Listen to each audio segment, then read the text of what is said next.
All across our country, state, and county, students are dying from accidental drug overdose.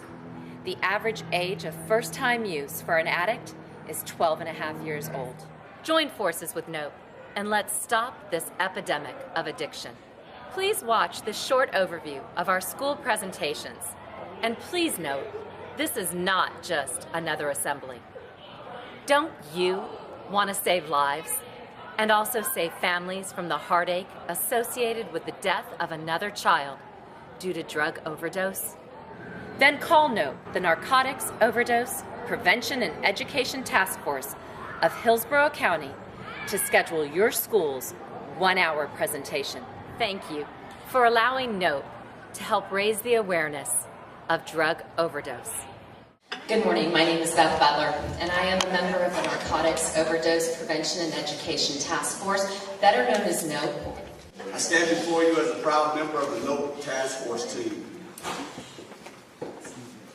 I'm also a proud parent of an 18-year-old daughter, 20-year-old son. 26 years ago, I was blessed to have one child. She was the light of my life. From the moment she was born, I sang that song to her, "You Are My Sunshine," and that was always our song. This morning we're going to stress 3 important topics. We're going to talk about addiction. She exchanged college and work for drugs, rehab, and jail. Her addiction cycle turned my beautiful daughter into someone at times I physically didn't even recognize. And it's not like we've seen it in the movies where someone has an entire bottle of pills next to them and they've taken all those pills and that's what caused their death. On the day that she called, the happiest day of her life, it was her wedding day and she was 22 years old. I didn't realize then, and none of us did, that the demons of addiction she had been fighting for years would take her from us instinctively.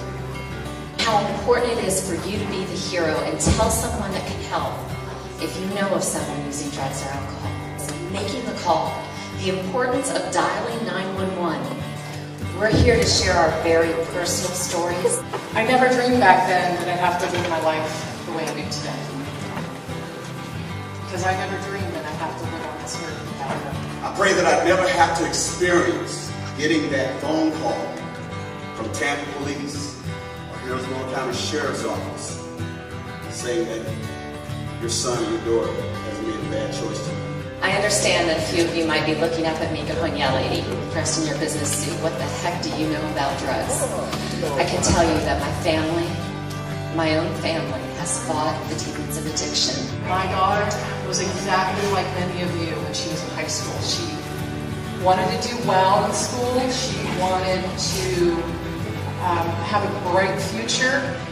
And hearing that call come in with that frantic father or mother on the other end of the line screaming for help after finding an unresponsive child. I had to bring him through detox twice in his own childhood bedroom, witness him in the court system in shackles on his ankles and handcuffs. So I can tell you, I do know about this disease. I walked into that store knowing that she was there because her car was out front, and I hoped that she was going to be filling out a job application and I was going to find her in there shopping. When I didn't see her anywhere, I went into the restroom and I found her there with a needle in her arm in a filthy bathroom. My beautiful daughter. I've taken that call where I've gone to a residence, I've pulled up to the front of that house, and have been literally dragged out of my car by the parents, frantically taking me in the house, begging me to breathe life back into that child. I'll never forget that call. I wake up in the middle of the night sometimes hearing that call. The girl's voice on the other end saying, "I'm so sorry, Jamie's no longer living." So I have to live every day to honor her memory. That's all I have left of her. Just memories. You know, combining drugs is not quite as simple as it seems, where 1 + 1 = 2. Because when you take an illicit drug and combine it with another drug and or a drink, each one magnifies the effect of the other, thus increasing the risk of overdose. A very small quantity of prescription and or illicit drugs can cause someone to die. In fact, the same combination of drugs that an addict might use one day could kill him the next day. These kids, when they started experimenting with alcohol and drugs, most of them were in middle school and high school, experimenting with marijuana, alcohol, and in some cases, prescription drugs. Jared Kirstein, he decided to use prescription drugs and alcohol. As the night went along, Jared passed out. His friends got scared. Jared began to exhibit some of the signs of overdose, but the friend did not want to call 911. He didn't want to get in trouble. So when he went in the next morning to wake Jared up, Jared was already dead. Jesse and Dustin Leonard. Dustin came home one day from work to find his brother dead on the kitchen floor from prescription drug overdose.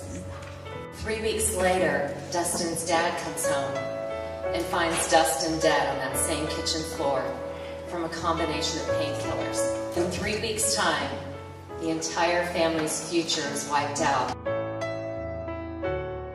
Addiction runs in families. Spencer Foster, at the age of 14, he graduated Farnell Middle School looking forward to Sickles High School freshman year. However, over the summer, he was found dead at his father's home from a combination of prescription drugs and alcohol. He never made it to his freshman year at Sickles. Joshua Huston, he went out one night with his mom, celebrating her birthday. When they got back from having dinner together, he went into his mom's bedroom later and kissed her goodnight and said, "Happy birthday, Mom. I love you." The next morning, she went in to wake him up for school like she often did, but something was different that morning. Joshua had died on his mom's birthday from a combination of prescription drugs. And here's the sad part of this story. He had called a friend of his that night telling him he was experimenting with prescription drugs and he wasn't feeling well. And the friend did not tell anybody. It was a missed opportunity to make a call and save a friend's life. Alan Hoffman and Stephen Drexler, ages 16 and 17, decided to go to their school's homecoming dance. And while they were there, a young lady distributed 21 pills to 21 students that night, including Alan and Stephen. 21 students went home sick from that dance that evening. Alan went over to Stephen's house to spend the night, and when the mom went into the bedroom the next morning to wake the boys up for a school activity, they were both dead. The young lady who distributed those 21 pills is now serving an 8-year prison sentence for second-degree manslaughter. Colby Crutchfield, only 13 years old. And I can imagine some of you might have a sibling or a little niece or nephew that's around that middle school age.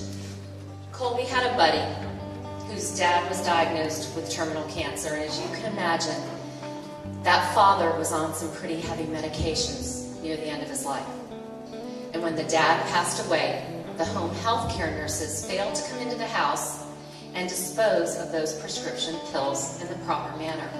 So Colby and the father's son, along with 2 other boys, decide one day, hey, let's take these and get high. They're prescription, they should be safe to use. One of the 4 boys fought for his life for 3 weeks in the hospital, but he pulled through. He has severe kidney damage to this day, but he is alive. And as I'm sure you've gathered by now, because Colby's picture is up here, he didn't make it. His father found him dead in his childhood bedroom the next morning. And rumor has it was his first time to ever try a drug. So life is about choices. Your choices are not always all about you. It was unlike anything I've ever been to for a school assembly. My prayer for each and every one in this room is that addiction never touches you. I pray that every one of you will think twice and you'll make good choices. The note presentation was very, very powerful. It's very real. It It's not sugar-coated. There are consequences for every action that we take.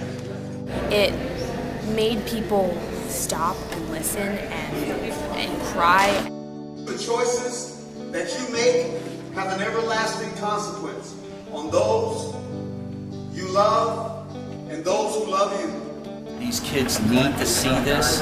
This will definitely save a life. The one and only time you chose to get high on drugs might be your last. Not only students, but parents, teachers, administrators. One time can kill. As a principal, you should definitely consider seeing the NO program and letting your students experience it. It's our prayer and hope that you make all good choices. And I looked over at her and she was staring out the window. Tears were running down her face. She looked at me and she said, if I could just go back and do it all over again. Well, I wish I could. I know I can't. But if I could, I would make different choices. It made it all real, and in high school, that's the best thing that you can do for kids. And that's why it's so important for you to step up, be the hero, and tell someone if you're concerned about a friend or family member's drug use or alcohol.